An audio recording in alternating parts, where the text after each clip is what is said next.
का थोड़ा बहुत चर्चा हमने किया है, तो ये तो मिलेगा ही। अब आप पढ़िएगा इकोसिस्टम और विश्व की ऐसी अंतर्राष्ट्रीय संस्थाएं जो प्रकृति पर्यावरण संरक्षण की बात करती हैं, उसके बारे में आपको जानकारी ना हो, तो ये तो फिर दिक्कत है। कहने को आप इकोसिस्टम पढ़ रहे हैं और वैश्विक ऐसी अंतर्राष्ट्रीय संगठनों के बारे में आप जानकारी नहीं लेते हैं, तो आप पूछेगा वहीं से। या भारत में भी कुछ ऐसे बॉडी काम कर रहे हैं जो पर्यावरण के संरक्षण को लेकर काम कर रहे हैं, उसकी भी जानकारी आपके पास क्या होनी चाहिए, बरोबर होनी चाहिए। तो भाई आईयूसीएन द्वारा बहाली बैरोमीटर रिपोर्ट, तो बहाली जो बैरोमीटर रिपोर्ट खबरों में इसलिए रहा कि international union for conservation of nature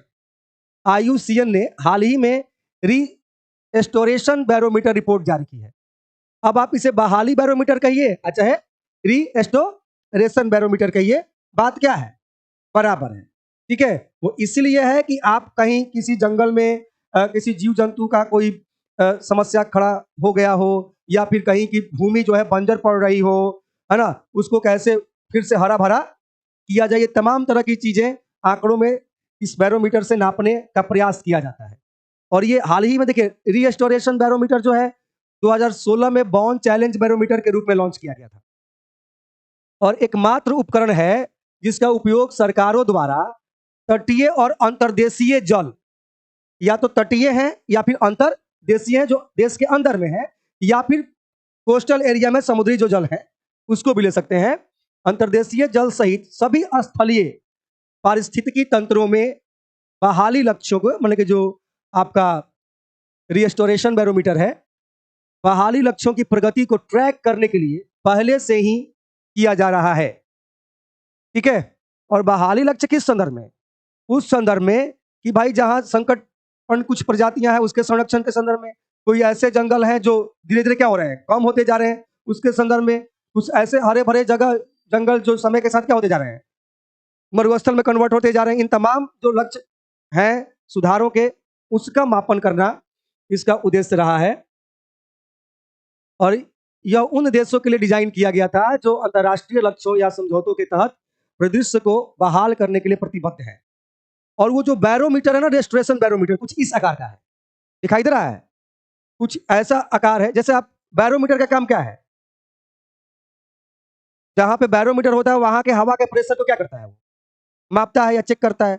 और रेस्टोरेशन ये जो बैरोमीटर है वो क्या है कि वो वहां पे जहां पे लगाया जाता है उससे कुछ वर्ग किलोमीटर में ये समझने का प्रयास करता है कि यहाँ पे जलवायु या वातावरण कैसा है, जीवों के लिए अनुकूल है या बन रहा है या बिगड़ रहा है या कम हो रहा है, या अगर कम हो रहा है तो उसको कैसे, जब जानेंगे तभी ना आप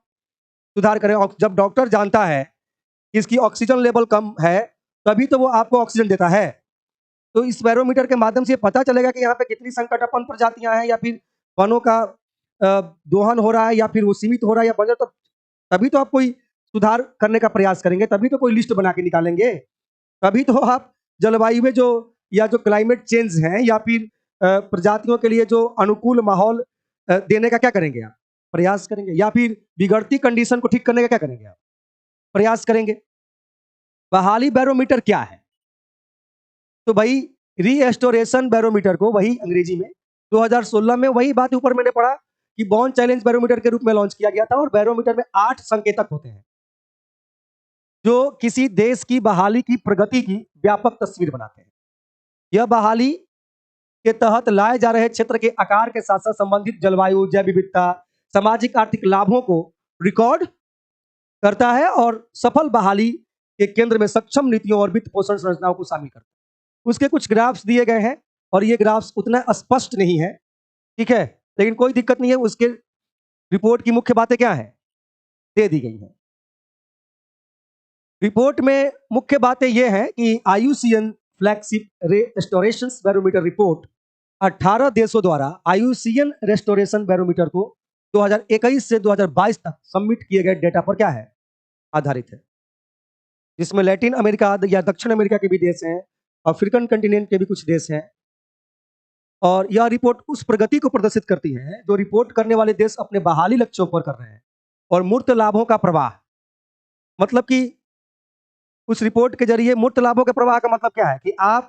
समस्या के या जो समस्या है उसका अगर निवारण कर रहे हैं, यानी कि आप उसको एक मूर्त रूप दे रहे हैं अपने काम को। हमने आपको कोई काम बताया और आपने उसको इम्प्लीमेंट कर दिया, तो अपने जो बताए गए काम को आपने क्या कर दिया, मूर्त रूप दे दिया। बाकी अन्य डाटा है कि भाई कितने खर्च होंगे, क्या दिए जाएंगे, है ना, उससे संबंधित डाटा है। भारत के लिए अगर देखें, ये पॉइंट, जो ये वाला पॉइंट है कि भारत उन 4 देशों में शामिल है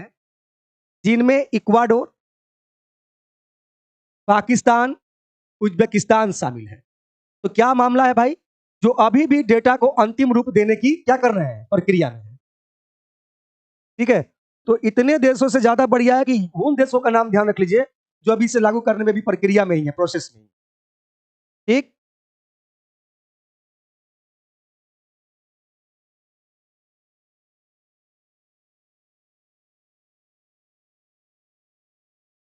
कुछ ऐसे पॉइंट्स को हम आउट कर देते हैं जो एग्जाम के लिए कहीं महत्वपूर्ण हो।